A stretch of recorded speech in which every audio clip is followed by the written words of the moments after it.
समाधि से मिलनवा मुख पान के बेरवा जे सिर कवा हो न लावे हो जे सिर कवा हो न लावे बेटी लबाबई हो सिरवा एही रे सुंदर धिया कारण बाबाला बाबैयापन सिरवा यही रे सुंदर धिया कारण बाबाला बाबैयापन सिरवा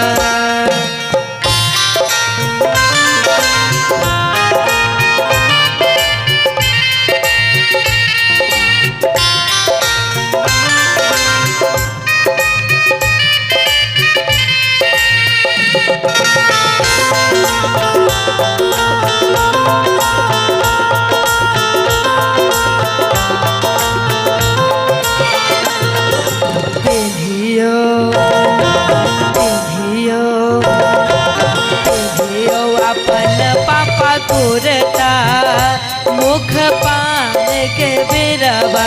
करुणा समाधि से मिलनवा मुख पान के बेरवा जे सिर कवा हो न लावे हो जे सिर कवा हो न लावे बेटी लबाबई हो सिरवा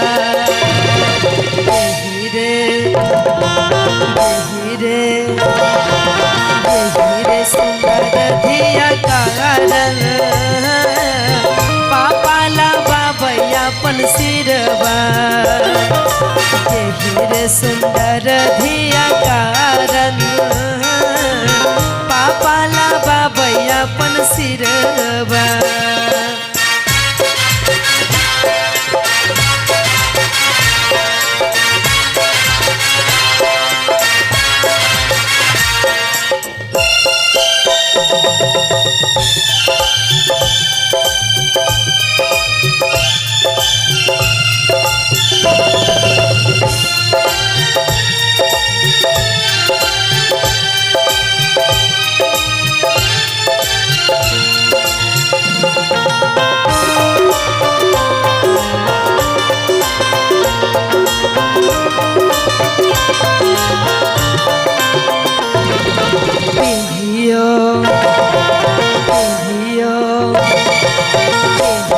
भैया जूता मुख पान के बेरवा करुणा समाधि से मिलनवा मुख पान के बेरवा जे सिर कवा हो न लावे हो जे सिर कवा हो न लावे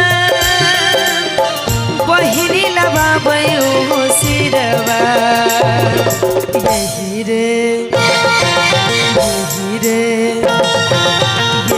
रे सुंदर धिया कारण भैया ला बाबैयापन सिरवा यही रे सुंदर धिया कारण भैया ला बाबैयापन सिरवा जय हो। जोरदार ताली हो जाना चाहिए इन लोगों के लिए। ताली बजा दीजिए, मीठी मीठी ताली। क्या बात है। ओहो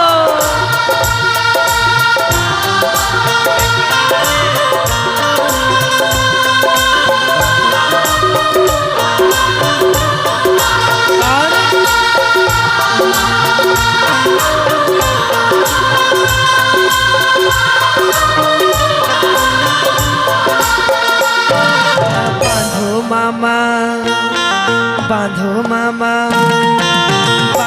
मामा अपन पगरिया मुख पान के बिरवा करुणा समाधि से मिलनवा मुख पान के बिरवा जे सिर कवा हो न लावे हो जे सिर कवा हो न लावे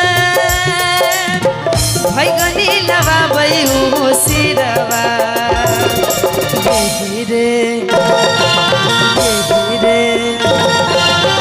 धीरे सुंदर दिया कारण भई कनेलवा भैयापन सिरवा धीरे सुंदर दिया कारण पापा लावा भैयापन सिरवा